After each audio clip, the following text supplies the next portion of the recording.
모든 성도님 분들께 주님의 평안을 빕니다. 네. 네. 지난 주는 아니었지만 지지난주 나눔에서는 우리의 친척, 우리 김우빈의 결혼식 이야기를 하였는데요. 저는 이렇게 가지 못하고 우리 저희 가족 대표로 어머니께서 이 우빈이라고 말해도 되겠죠? 뭐 어떻게 볼 것도 아닌데 네, 우리 우빈이의 결혼식에 참여하게 되었습니다. 저도 예전부터 이렇게 교제하는 사실을 알고 있었는데요. 이 둘이 결혼을 하면 혹시 나도 갈 수 있지 않을까라는 그런 막연한 기다림이 솔직히 있었던 것 같아요. 그래서 결혼 소식을 딱 보고서 오 정말 결혼식이 열리네. 그러면 이런 큰 이 결혼 잔치에 결혼식에 나도 참여할 수 있지 않을까 했는데요. 워낙 손님이 많으니까 이렇게 정말 딱 그 정해진 가족의 숫자 안에서 이렇게 초대를 하느라 저는 이렇게 자제하고 어머니께서 그 결혼식에 참여하게 되었습니다. 우리가 드리는 예배는 흔히 신랑 대신 예수님과 신부 되는 교회가 만나는 혼인의 잔치로 이렇게 비유되곤 하는데요. 우리는 그런 아주 유명한 연예인의 결혼식에는 뭐 초대받지 못했을지라도 우리의 왕 대신 정말 온 천지와 역사를 다스리시는 하나님의 초대를 받아서 이 예배의 자리에 나왔습니다. 이 예배의 자리에 나온 것은 세상의 어떤 초대보다 귀하고 감사한 그 사랑의 초대인데요. 이 초대에 감사하며 우리 늘 매주 나아가기를 저부터 그런 마음을 가져야겠다는 다짐을 합니다. 우리를 영원한 사랑의 초대로 예배의 자리로 불러주시고 또 신앙의 삶으로 불러주신 하나님께 감사하며 살아가는 우리 모두 되기를 기도합니다. 네, 잠시 기도하고 말씀 나누겠습니다. 주님, 이제 주님의 말씀을 나누고자 합니다. 주님의 참 복음의 진리를 바르게 잘 전할 수 있도록 잘 들을 수 있도록 성령 하나님께서 이 시간 우리의 마음 가운데 역사하여 주시옵소서. 예수님의 이름으로 기도드립니다. 아멘.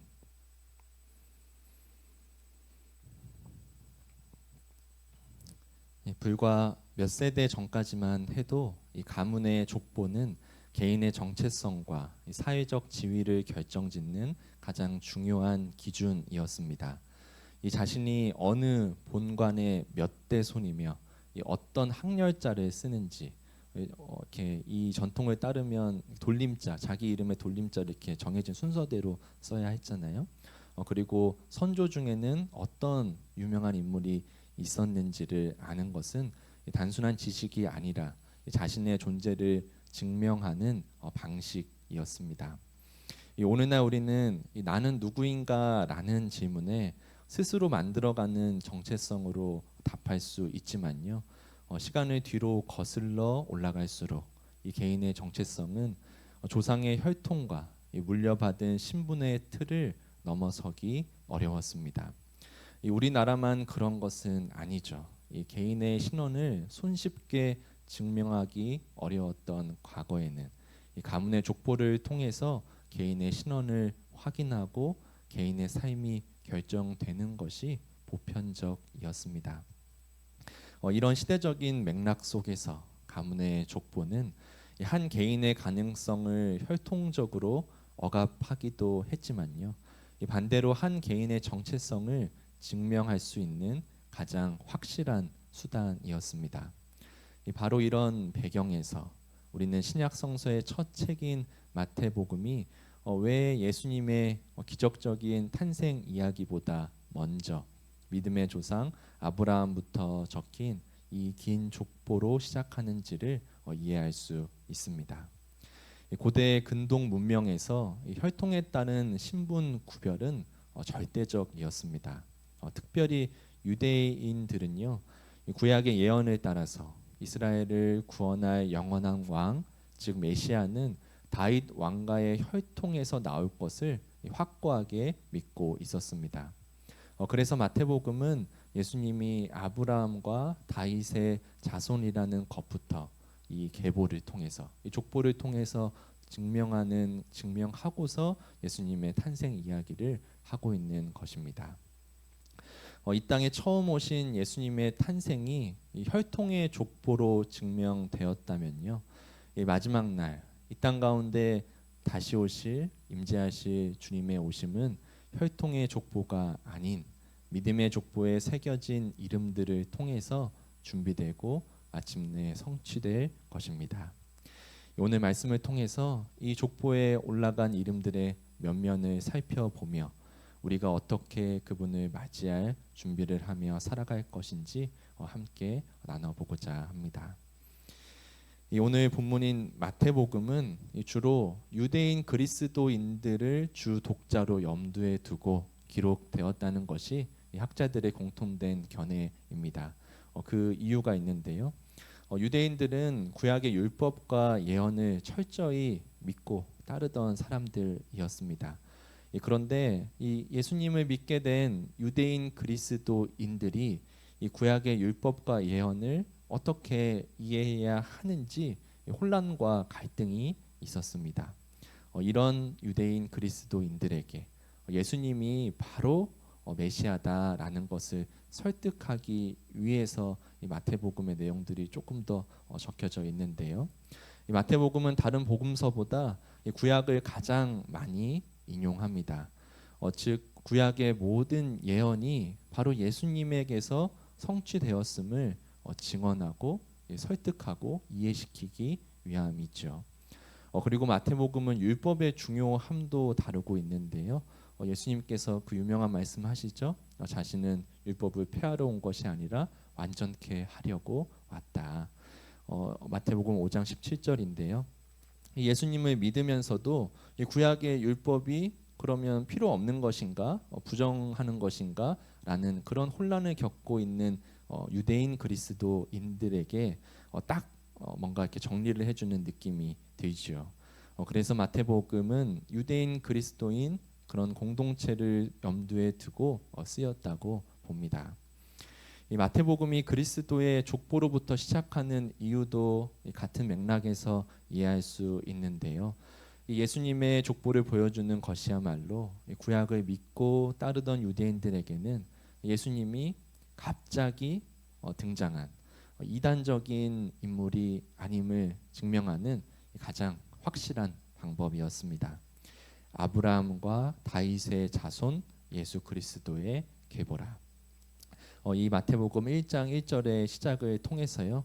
예수님은 하나님께서 아브라함에게 주신 그 약속의 말씀이 계승된 사람, 그리고 하나님께서 다윗 왕에게 주신 그 왕권의 정통성이 있는 사람임을 보여준 것입니다. 믿음의 조상 아브라함으로부터 이어진 그 민족의 역사 가운데 연속성, 그런 정체성을 가지고 있고, 그리고 다윗 왕가의 자손으로서 이 예전 우리나라도 그렇지만 이 왕족은 무조건 자기 혈통으로 계속 이어졌잖아요. 그래서 이스라엘의 왕으로 오신 메시아도 이 다윗 왕의 혈통이어야 된다라는 그런 믿음이 다 있었거든요. 구약의 예언에서도 그렇게 이야기하고요. 그런 다윗 왕가의 자손으로서 이스라엘의 왕자를 이어받을 그런 정통성이 있는 사람이 바로 예수님이다라는 것을 이렇게 이 첫 구절로부터 그 읽는 유대인들에게 이렇게 증명한 것입니다. 그래서 이 족보는 단순히 생물학적인 혈통의 기록이 아니고요. 이 예수님의 존재를 의심하는, 그리고 예수님이 정말 메시아인가 믿지 못하는 유대인들에게 보여주는 이 공식적인 예수님의 메시아임을 증명하는 증거입니다. 이 족보는 매우 엄격하고 공적인 성격을 지녔는데요. 그런데 이 유대인의 관점에서 이런 족보에서 도저히 받아들일 수 없는 이 파격적인 인물들이 이 족보에는 적혀져 있습니다. 유대인의 족보는 남성 계승자만을 기록하는 것이 관례였습니다. 그러나 예수님의 족보에는 이 4명의 여성이 등장하는데요. 다말, 라합, 룻, 그리고 우리아의 아내로 적힌 밧세바입니다.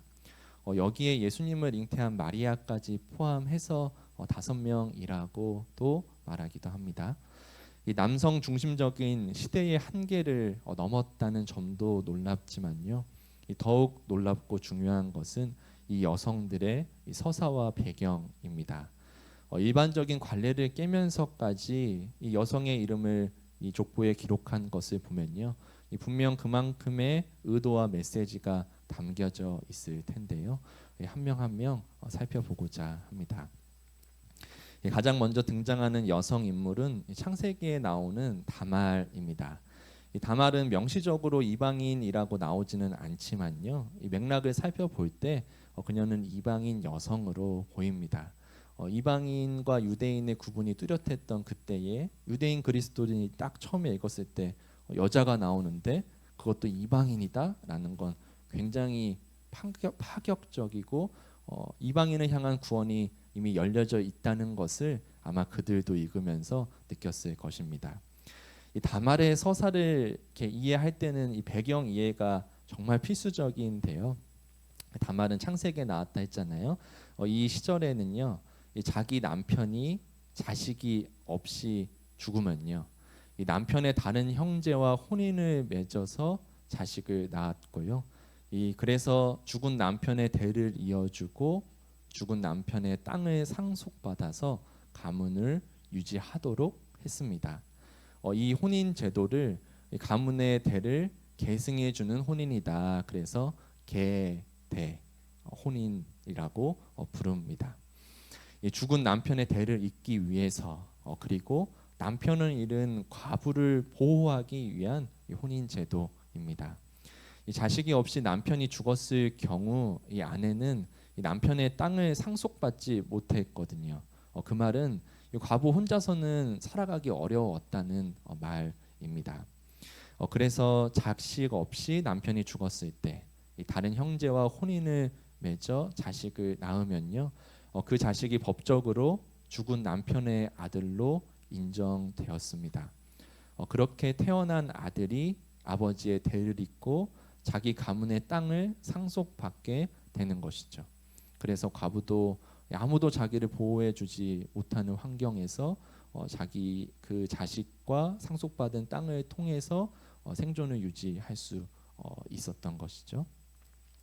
이런 계대 혼인의 사회 문화적인 배경 속에서 이 다말의 남편이 자식 없이 죽게 되었습니다. 그런데 시아버지였던 유다와 그리고 그 이제 결혼했던 다른 형제 자녀들이 이 계대 혼인 제도를 이행해야 하는데 그 율법의 가르침을 그런 과부를 보호하고 이 죽은 남편의 대를 이어주는 그 혼인 제도를 이행하지 않았습니다. 결국에는 이 다말이 이 창녀로 위장을 해서 이 시아버지인 유다를 속여서 이 자식을 얻게 되었는데요. 하나님께서는 그녀가 시아버지를 속이고 자식을 얻은 그 방법보다 그녀가 죽은 남편의 대를 잇고자 했던 그녀의 동기를 의롭게 여기셨습니다. 그녀의 동기는 단순히 생존을 넘어서 죽은 남편에게 할당된 가문의 기업을 보존하려는 이 정의로운 책임감에 있었기 때문입니다. 지금의 윤리적인 기준으로는 조금 충돌하는 면이 있지요. 그러나 하나님의 구원 계획은 이런 윤리적인 충돌과 인간의 불완전함 속에서도 여전히 중단되지 않고 그 마음의 동기, 그 마음의 의로우심을 보심으로 그녀의 이름이 예수님의 족보에 포함됩니다. 두 번째 여성은 라합입니다. 이 라합은 여호수아 2장에 등장하는데요. 그녀는 여리고 성에 살면서 이 창녀의 직업을 가졌던 이방 여인입니다. 그녀는 여호수아가 보낸 이스라엘의 정탐꾼들을 숨겨주어서 그들을 보호해 주었죠. 그녀는 비록 이방인이고 사람들이 손가락질하는 직업을 가졌지만 하나님을 향한 자신의 믿음을 고백하며 이 정탐꾼들을 자기 집에 숨어서 보호해주는 그런 위험을 감수했습니다. 결국 여리고 성이 무너질 때 그녀의 가족은 구원을 받았지요. 하나님은 그녀의 출신이나 이력이 아니라 그녀가 행한 믿음을 보셨고 그녀의 이름도 예수님의 족보에 포함되었습니다. 세 번째 여성은 룻기에 나오는 그 룻입니다. 그녀도 유대인이 아닌 이방 민족의 여인이었습니다. 특별히 이방 민족 중에서도 이 모압 민족, 모압 족속의 출신이었는데요. 이 모압 족속은 가나안 족속 중에서도 이스라엘의 원수지간으로 가장 힘이 세가지고요. 그래서 더 율법에서도 절대로 이 모압 족속은 들어오면 안 된다라고 나올 정도로 이스라엘 민족의 원수로 지냈던 족속의 여인이었습니다. 이 룻도 자신의 남편도 잃고 자식까지 모두 잃었는데요. 함께 살던 시어머니 나오미가 자신을 떠나고 새로운 남편을 만나서 너의 인생을 다시 시작하라고 이야기했는데도 그녀는 시어머니를 떠나지 않고요. 시어머니를 헌신적으로 돌보았습니다. 자기는 그렇게 떠나서 새로운 남편을 만나면 살 수 있지만 시어머니는 혼자 남겨지고 살아가기가 어려운 것을 알았던 것이죠. 그래서 결국에는 이 룻은 이 보아스라는 이 친족을 만나서 이 죽은 남편의 대를 잇고 이 생존의 위기에서도 벗어나고 이 온전히 회복을 하죠.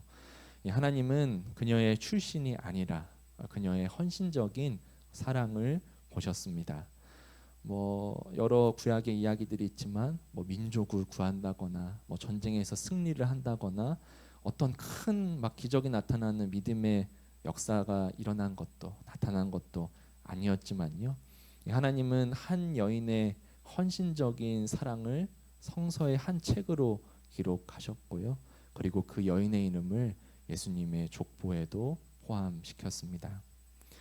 네 번째 여성은 우리아의 아내 밧세바입니다. 상대적으로 다른 인물들에 비해서는 가장 유명한 알고 있는 이야기의 인물이죠. 이 다윗 왕이 우리아의 아내였던 밧세바를 자신의 아내로 삼았고요. 자신의 훌륭한 장군이었던 우리아를 이 전쟁의 사지로 몰아넣어서 결국에는 죽음에 이르게 했습니다. 간음과 살인이라는 이 명백한 다윗 왕의 범죄 이야기 속에 등장한 여인이 바로 밧세바였지요. 예수님의 족보에 밧세바가 아니라 우리아의 아내라고 적은 것만 봐도요. 이 성서는 이 다윗 왕의 죄악을 감추지 않고 오히려 상기시키는 것처럼 느껴집니다. 하나님은 이 죄악의 결과 속에서도 이 솔로몬을 태어나게 하셨습니다. 하나님의 구원 계획은 인간의 실패와 죄악 속에서도 그분의 인내와 섭리를 통해서 멈추지 않고 신실하게 이루어 가신다는 사실을 우리는 이 우리아의 아내 밧세바의 이름이 나온 것을 보며 발견할 수 있습니다. 예수님의 족보에는 성서의 영웅들만 등장하지 않습니다. 이 성서의 주변부에 있는 사람들, 당시에는 하찮게 여겨지고 죄인으로 불려지고 심지어 하나님을 배반하여 큰 죄악을 저지른 인물까지도 그 이름들이 포함되어 있습니다. 이 땅을 향한 하나님의 구원은 인간의 의로움이나 완전함에 달려 있지 않고 인간을 사랑하시는 하나님의 신실하심에 달려 있다는 것을 우리가 알 수 있지요. 동시에 하나님은 인간의 출신이나 이력, 그 허물과 죄악을 주목하지 않으시고 그들의 진실한 회개와 참회, 신실한 순종과 헌신을 주목하시고 그 이름과 삶을 기억하시는 분입니다. 하나님은 이 성서의 주인공으로 등장하는 영웅과 같은 인물들뿐만 아니라 자신의 삶 속에서 부족할지라도 신실하게 그분을 따르던 이들을 통해서도 구원의 역사를, 예수님의 탄생을 이루어 가셨습니다.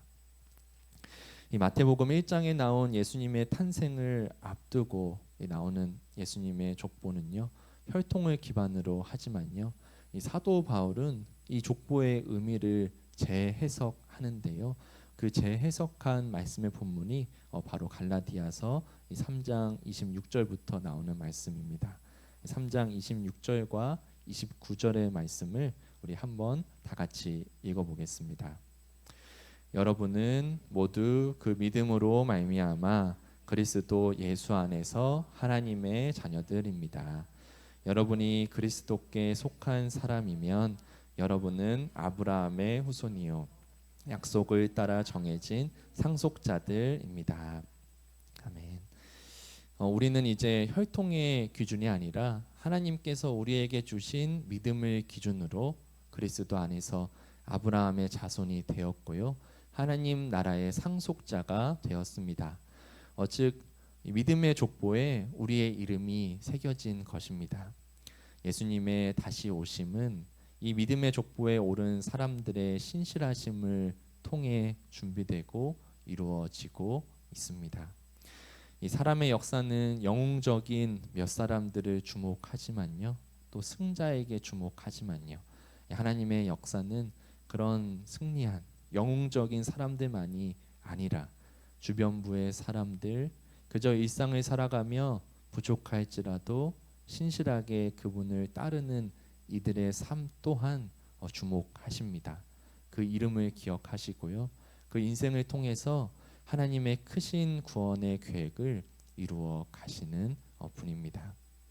이 족보에 적혀진 여성들의 이름처럼 말입니다. 오늘 우리는 이 대림절, 이 주님의 처음 오심을 기억하고 감사하며 주님의 다시 오심을 기대하고 준비하는 대림절 첫 주를 맞이했는데요. 어떻게 무엇을 하는 것이 정말 하나님의 나라를 이 땅 가운데 이루어가는 것인가, 나의 삶 속에 무엇을 하는 것이 정말 그 크신 구원의 계획에 동참하는 것인가 막연하게 생각이 들 때도 있고요. 또 우리 삶 속에서 순종하고 헌신하기도 하지만 또 그것이 또 많은 사람들이 몰라주기도 하고 또 그렇게 크게 대단한 일이 아닐 때도 있어서 이것을 통해서 정말 내가 하나님의 나라를 이루어가는 것에 큰 보탬이 될 수 있을까? 그런 회의가 들 때도 있는데요. 그런데 저는 한 가지 상상을 해봅니다. 오늘 함께 나눈 이 족보에 오는 여인들이 이 훗날 이 하늘에서 이 자신의 삶과 순종이 심지어 자신의 부족함, 자신의 죄악과 실패까지도 예수님의 탄생이 이루어지는 구원 계획에 쓰임 받았다는 그 사실을 알게 된다면 이 어떤 마음이 들었을까요?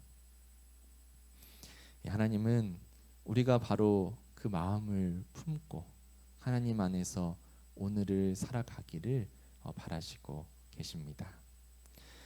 인간의 족보가 나를 만든 역사를 확인하는 과정이라면 믿음의 족보는 하나님께서 나를 통해 이루실 역사를 신뢰하는 과정입니다. 우리는 다시 오실 주님을 예비하는 믿음의 족보에 오른 사람들입니다. 우리의 무엇이 아니라 주님의 신실하심을 의지하며 주님의 크신 구원 계획에 동참하며 살아가는 우리 모두 되기를 간절히 축원드립니다. 아멘.